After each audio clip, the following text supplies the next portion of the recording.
Good morning, good evening, good afternoon, whatever it is. Wherever you are, welcome back. This is episode 5. They are flying by so fast. Episode 5 of the Couple School Podcast. I am joined by, as always, the lady of self-love herself, Charmaine Lawrence. Hi guys, how you doing? This one here is yours, I think, to lead on this respect. Oh, cool. Communication. What is it? Is it required? Are we always speaking the same language? I don't think we are. I don't know why. I feel like you're just attacking me here, but this is my subject. However, communication is the most important thing in a relationship. Like, by far the most important thing. I love a good communicator. I would 100% say, I would 100% underline that, endorse that, definitely. Yeah. Without communication, you have no relationship, really. That's one of the biggest reasons I think that things go to pot, that why other circumstances happen, why other people happen within such relationships, and why it doesn't work, because people forget to communicate what they like and are too busy really transmitting what they don't. Yeah. And I think the art of communication has been lost, and not just within relationships, I just think in general. And I look at all these kids that are just on their phones, head down, and tapping away in their text abbreviated language to each other. I think you forget what the art of communication is. It's more than just what you say. It's more importantly how you say it. It's more importantly the gestures you have with it, your body language, eye contact, all of it. So when we talk about communication within a relationship, you need to remember that all of that is heightened, so much heightened within that when it becomes someone you care about. You know, when I think about Karen, I think I get on her nerves sometimes when we've had a say minor disagreement and what have you. And I'm reading everything apart from what she's saying. I'm looking at her eyes, what position she's in the room. I'm trying to work out where the wind's coming from, where the cold's coming from, how annoyed she is, whether or not it's something I've done. Usually is, but like when the communication side of things, people get so preoccupied with it being a verbal thing, when actually I think there's so much more that's not said, that's sometimes missed, and therefore then, I don't know, contributes to it. I think also comprehension. It's not just about you speaking or you watching body language. It's about what you understand about that body language. It's about you understand about what they're thinking, feeling, acting. All of that is about how you interpret their communication and how that makes you feel, how you respond to that as well. I think we sometimes think, okay, I say that I'm a communicator. I love to talk. I'm talking all the time. I want to solve everything. I want to know the details, inner details of everything. Tell me more. What do you think? How you feel? Like, I'm that person. But it's also about understanding how your partner is, their behavior, what that's saying to you. Like, you have to be able to read all aspects of communication and not just the words. What's behind the words? What's behind the actions? That's the real essence for me of communication. I think you're 100% right. I think a lot of people confuse broadcasting with communication. You know, they feel that by communication is when you're articulating how you feel, or you're articulating how hurt you are, or how disappointed you are by something that someone has done, when actually communication works both ways. It's also about your ability to absorb, ability to understand, ability to take on board and take ownership and take it in considerate and be considerate to what someone else is saying. It's not just about you articulating you. More often than not, great communicators are also very, very, very, very, very good listeners. Yeah, I agree. I do think so. Me, personally, I am. So arguing fair, we talked about this earlier on. Arguing fair, what does that mean? Is there such a thing as a fair argument? No, but anyway, good. I'm not really sure if there's such a thing as a fair argument. I guess a fair argument is you both having your say, and you both being able to express how you're feeling and what you're thinking. That would be fair. However, it's not necessarily someone's going to come out on top. That's just what it is, or you're going to agree to disagree. I mean, fighting fair for me is very much about making sure that you are both being heard, and it doesn't necessarily mean I completely understand, but my job is to try to understand your perspective, and your job is to try to understand my perspective. But there is always a winner. Is there? Yeah, there is. I disagree. No, you would disagree. I disagree. There's always a winner. There's always someone that's right, and it's usually me. I think, I disagree. And the reason why I disagree, I think that when it comes to people, I'm going to change the word arguing. I'm going to replace it with debating. Mm-hmm. When people come to debating isn't about someone that wins. It's about, as you say, getting your point across. And getting your point across in a way that the other person can hear it and can understand it. That's the objective of the debate. Mm-hmm. When we talk about arguing indicates that someone has to win and someone has to lose. But if we're talking about a relationship here and you and I are doing this thing called life, is there really a winner or a loser? Considering we've both got to at some point solidify and then do this thing together moving forward, is it fair to say, right, well, I've lost?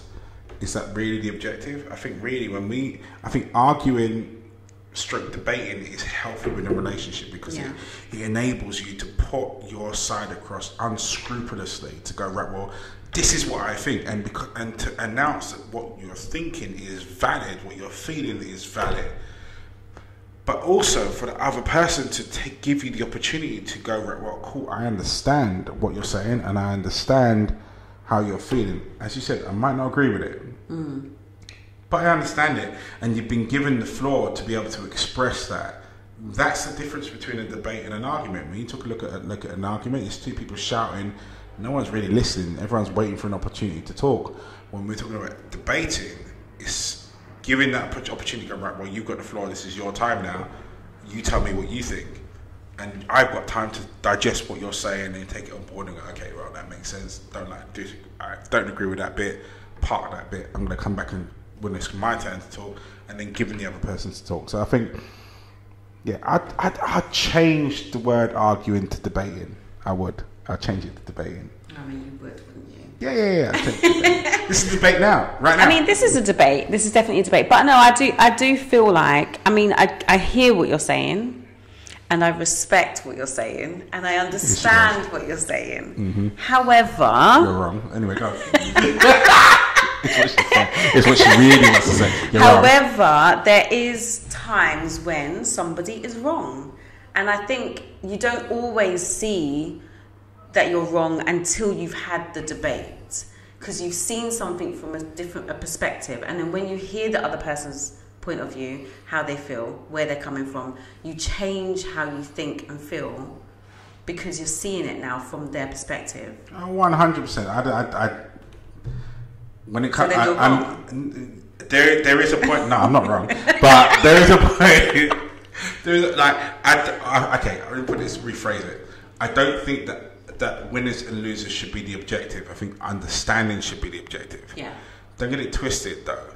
That in the vast majority of cases, someone is acting out or is wrong, and somebody else is right. But that doesn't mean taking the moral high ground, so to speak, being able to position where you're going, rubbing it in the person's face. That's not the objective. Yeah. The objective is to get to be understood, and also sometimes there's the understanding you get from someone that, even if they aren't necessarily right in that context, doesn't mean that you don't get any wins from yourself from understanding where their perspective was, because sometimes that's a bit that's slightly out of kilter that's created this situation whereby the two of you aren't understanding each other. Yeah.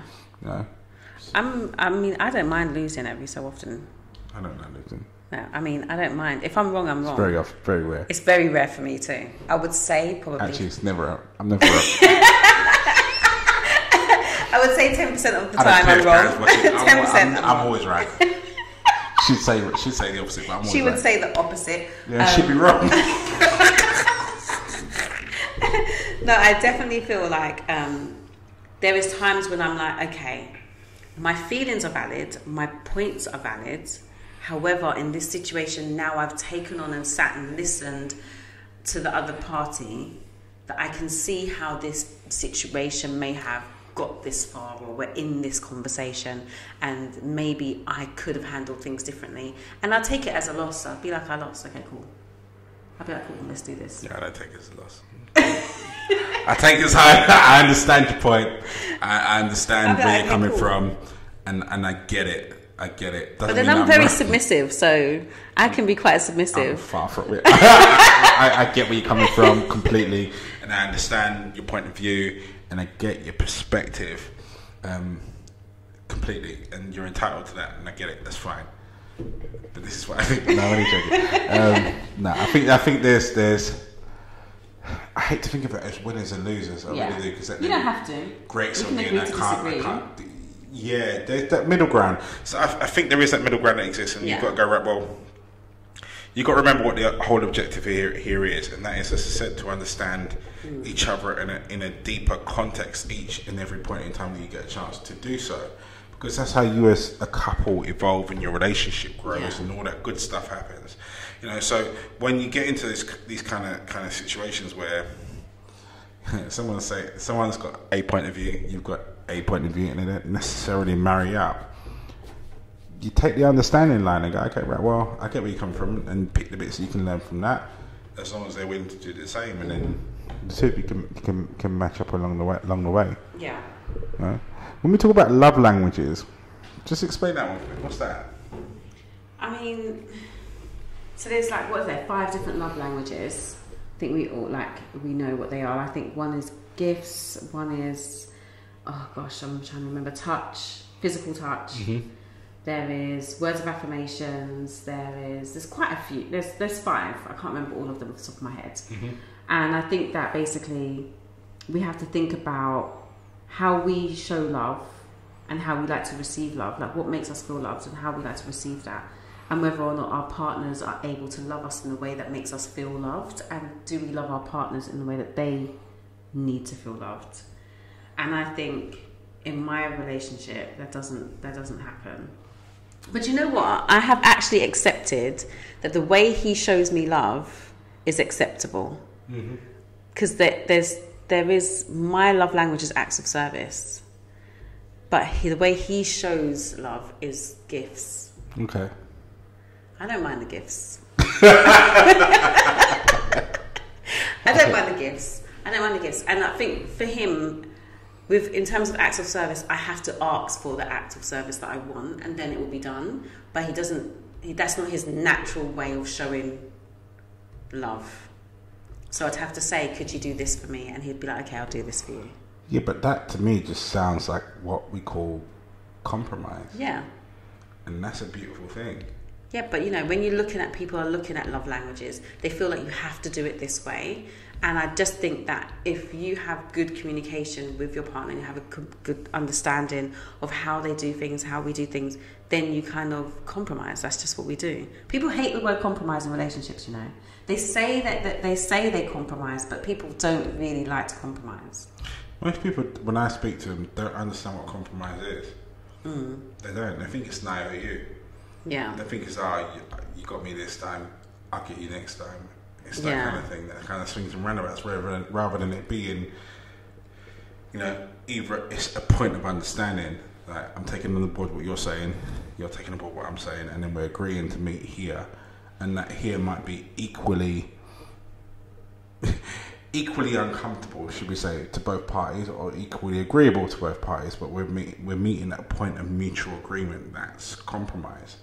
Now, what you're talking about here is where one person is speaking on one kind of love language and the other person speaking at the other, and then you're going, okay, right, well, I accept that your love language is here, and I accept that I'm going to have to ask for what I appreciate on my love language here, and vice versa. That's a true art of compromise. And I think that a lot of relationships will be saved if people just, number one, understood what it is that they needed. Yeah. And I think it boils down, I touched on it a couple of podcasts ago, when it comes to dating you first. Do you understand what it takes to date you? Like, do you understand what you require to date you? Do you understand who you are? You know, not just in a couple, but individually before you get into a couple. Yeah. You know, and I think that's the key driving factor here to even making a couple in coupledom kingdom work. You know, who are you? Do you understand who you are? And if you can grasp that, then you can start to understand what your love language is, and then be able to communicate to your other half, and also be able to reach that true art of compromise when you understand what they are. Yeah, I agree. So, silent permission. This one was my one. So, to quote Ronan Keating himself, you say a lot when you say nothing at all. You know, silent permission. A lot of people, I think, run away from... we were touching it. I wish I'd recorded the conversation before we started filming this one. Run away from conflict's the wrong phrase to use, but when you're the type of person that doesn't deal with conflict well, and you back away from it and you become submissive, I think some people misunderstand how important that, or significant, should I say, that is, and how much permission you give the other person by not actually taking the confrontation and not stepping forward and going, actually, I didn't appreciate that. You know, sometimes what we do is we give permissions to bigger detriments later on down the line because you didn't really mean it, or she didn't really mean it, you know, rather than having that conversation up front when it was small. What do you think? I absolutely hate the silentness. I cannot deal with silence. It's the most annoying thing in the whole world. I will make noise. I am not dealing with silence at all. The only type of silence you're going to get is if you leave the house. If you're in the house, we are talking and it's getting solved there. You follow them up the road, don't you? In your slippers. I cannot deal with silent treatment. I cannot deal with I need a moment. If you need a moment, you cannot be in my space. I can't deal with someone in my space being silent. Then leave the space, because I'm going to keep talking and I'm going to get, because I'm one of those people. I need to solve the problem now. Let's have the conversation. Let's scream and shout and then get it over and done with. I'm quick. Let's do this. I don't have time for us to sit on it for hours on end. Like, if you want silence, leave the space. That's how I feel. But then I know myself, because I can't deal with that. Like, I just want to know, what are you thinking? What are you feeling? Why can't you communicate that? It makes no sense to me. Like, even if you just said, I need you to shut up. Yeah. I need you to give me 10 minutes. 10 minutes is satisfactory. 3 hours is not satisfactory, because I am going to be pacing up and down and I'm going to ask you loads of questions and it's going to make you more and more upset. So you just got to know your partner, right? I think it boils down to, you've got to date you first. You've got to know you. You've got to know you. You've got to know you in order to be able to articulate that to your partner.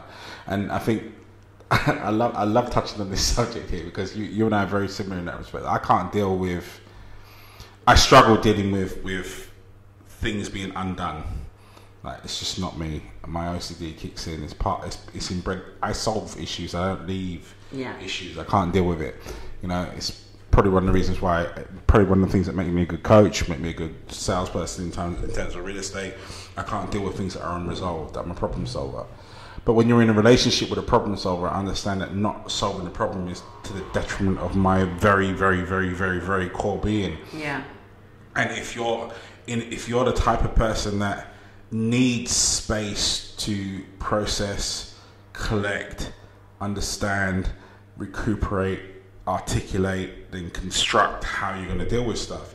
If you're in a relationship like me with someone like myself, or like Charmaine by the sounds of things, that needs to have the conversation now, then understand that's where the two of you are going to grit, and this is where it really, really boils down to really understanding you in order to be an effective version of you within your relationship with your partner, to be able to articulate to them, actually, you know what, I require the time, and then achieving this thing called true compromise, where they can articulate to you, well, I kind of need this result sooner rather than later, and then the two of you agree on a timescale that works for both parties.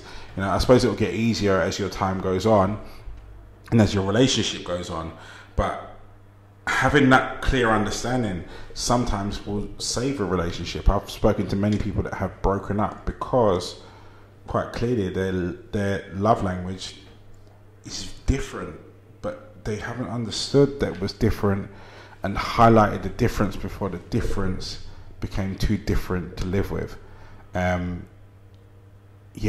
Too different to live with. The other thing I'd like to touch on is learning styles. Now, you being a teacher will understand this more than anyone else. Yeah. Now, when I had a fantastic epiphanal moment as a teaching assistant where I went into a primary school, big up Kelvin Grove in Sydenham, and I was a teaching assistant in a primary school alongside being a personal trainer in the gym. Really juxtaposition, but it was crazy and it was a lot of fun. But they taught me a lot about learning styles because you went through different learning styles of children, you know, and how their environments were best suited for them to learn. Yeah. You know, some people needed to be auditory so they could sit and listen to people talking at them. Some people had to be hands-on. They had to be doing stuff, and that's how they understood things properly. You know, some people it was visual aids, etc., etc., etc. There's 5 different learning styles. I can't remember exactly what they are right now, but those are different ways. So when I took that and I became more of a relationship coach, I understood more than ever that actually those learning styles aren't restricted to when you were just children. They're actually projected into when we're an adult, you know, and they dictate how we as an adult retain or absorb information, should I say. And when you're in a relationship where, let's say for argument's sake, if you're with someone that's not an auditory person, but you're talking at them 24/7, they're not going to receive actually what you're saying. They're not going to grasp it. In fact, it goes in one ear and out the other. You know, and if you want to be successful in portraying your message, so to speak, over to your other half, then putting it in a position where they can best understand it and learn from it is absolutely key for you to be able to actually move forward with any kind of understanding. Yeah, I agree. I think everyone knows actually their learning style. I think sometimes we think that we don't know each other's learning style, but we know each other's learning styles, and it's not just about knowing it, it's about how we work with it. So I know that I'm auditory, and I know that Bay is like very much let's just do the thing, let's just do it, and I'm like no, we need to talk about it, we just need to talk, and he's like no, let's just do, and I'm just like no, we talk about it first. He's like, no, we're going to do. We're very aware of the fact that a lot of our learning styles and our love languages clash.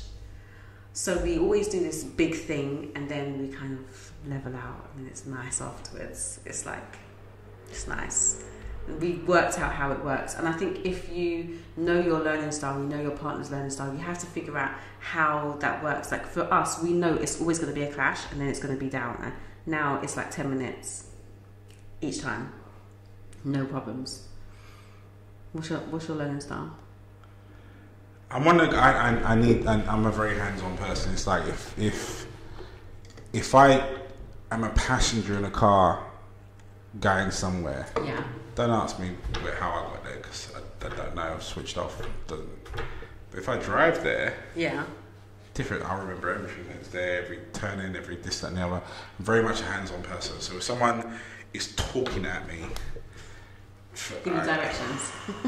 No, directions will wind me. Directions will wind me up. Don't. But if you're just talking at me, it becomes a point of irritation past that point. So for me, I'm very, very much a hands-on type of person. And I suppose the reason why I brought this up is really for anyone that's out there that's got a partner that's got a different learning style to you, is to maybe take a look at it and go, right, well, if you want to be more successful in getting your point across to them, maybe you need to set the scene very slightly differently than what is necessarily automatically comfortable for you.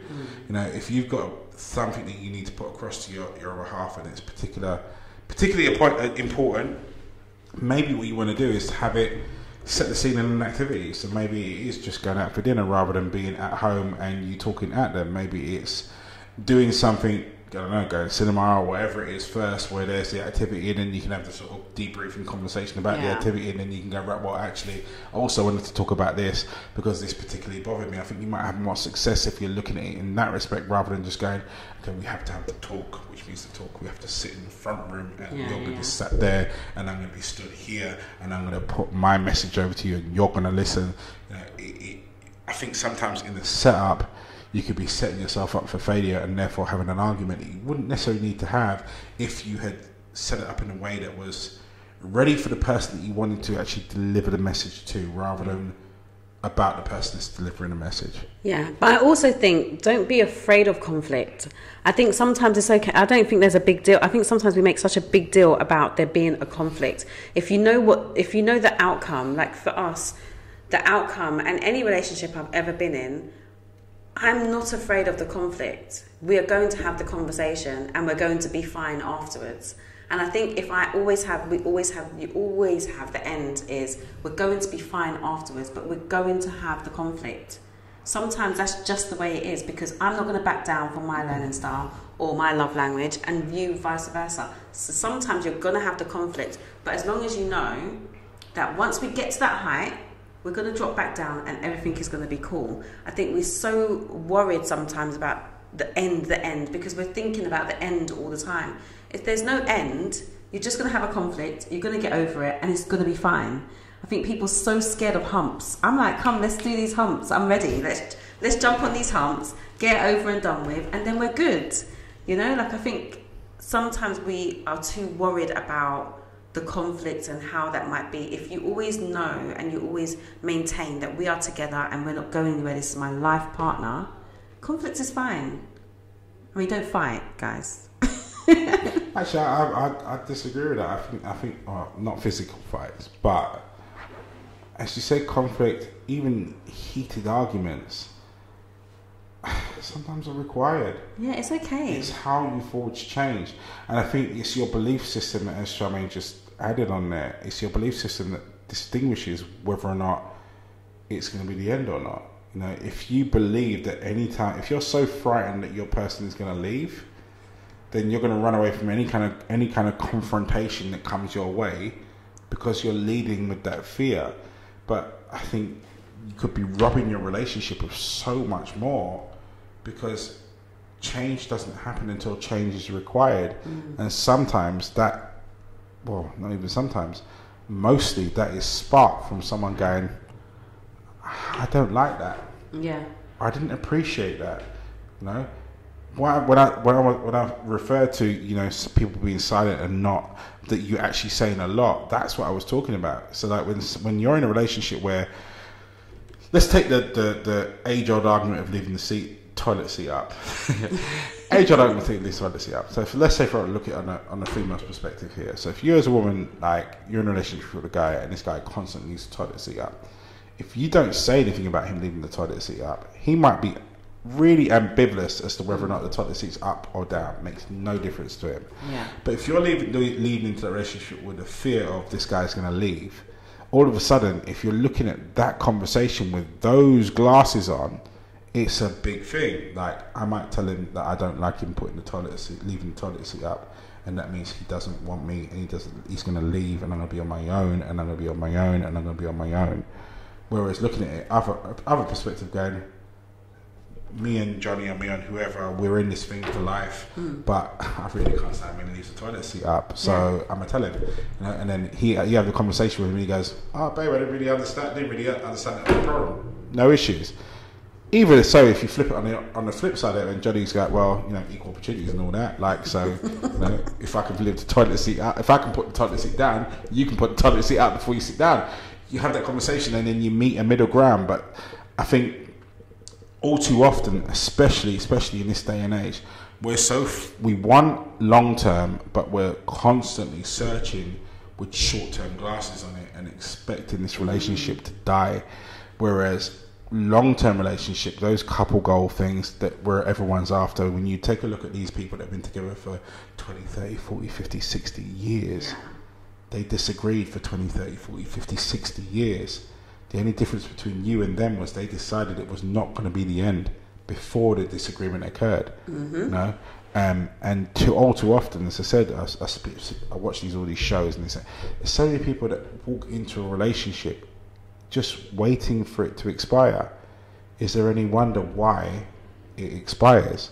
Maybe if you walked into a relationship with the understanding or belief, going, actually, this is my forever person. This is what I'm going to be doing. We're going to be that person in 60 years' time.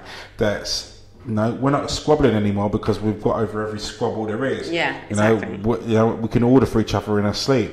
If that's your decided and collective goal, then you're only going to get to that by having these awkward conversations now, with the understanding that that's what's creating the possibility of forever. Yeah. I think I always lead with every situation is a learning situation or a teaching situation.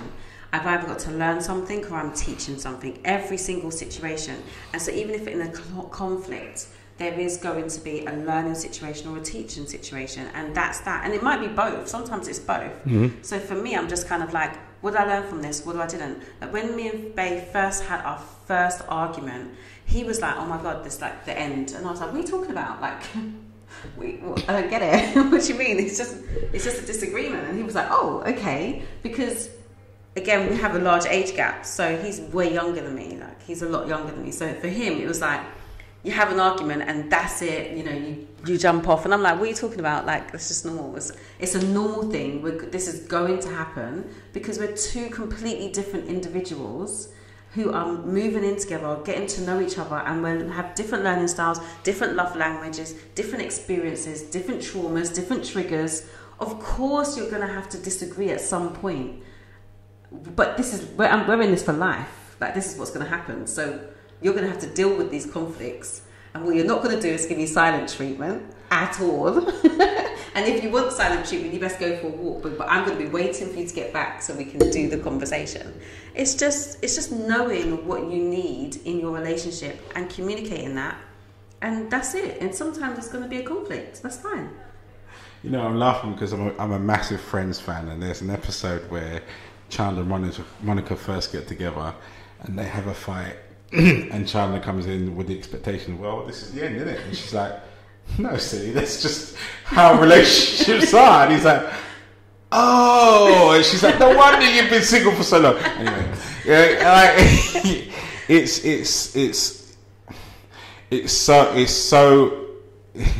so poignant that communication. Like the subject to communication, we're always so often that people are so far apart because they just don't listen to each other or don't listen to themselves to understand exactly what it is that you're missing in order to be able to articulate that to your other half. It just leads to this whole situation of disarray and not really getting or grasping where you're coming from. You know, I say to people all the time that communication, when we talk about it, if you take it outside of a relationship context, everyone understands it a little bit deeper.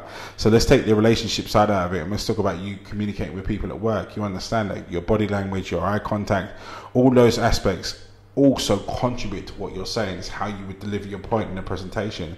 Same thing goes in your relationship. Even though it's heightened that much more because your person you're with cares about you that much more, and they really care about getting it wrong. So just bear that in mind when you're delivering good news or bad news. Confrontation is absolutely essential. It's crucial. It's one of the biggest core aspects of your relationship that you could possibly have. So don't run away from it, because actually from running away from it, you're denying your relationship those little spurts and points of growth, because they're not going to know that they need to grow until you tell them no. I'm going to put that on a slogan. You know, they're not going to know. Like, as much as your job is to listen, it's as much as your job is to teach, as you were saying there earlier on. You know, when you're going through these different bits and pieces with your other half, it's not you getting it wrong. It's the two of you learning how to coexist. And let's not get it wrong. I put this out to people all the time. It's not two becoming one. It's two people sharing one timeline, which means you've got two different understandings of the same timeline that's going on. And unless the two of you communicate regularly, those two understandings can separate and can differ. And that's where the wind gets in it and it all gets cold and things start to get awkward. Talk to your other half as often as you can. Let them know how you feel. Don't be afraid of telling them something that they don't want to hear, because you never know when off the back of that conversation, a whole new level of understanding can occur, which secures you that extra run closer to having that couple goal version of the 60-year-old version of you walking across a pier, dentures falling out while you're trying to eat too many donuts. Anyway, that's us out for this weekend. Thank you so much for listening. Thank you so much for supporting, and we're having us so much fun doing these things. That's us out for this week. You take care, you stay strong, you stay focused, and we'll see you all next week. Thanks, guys. Bye. Peace.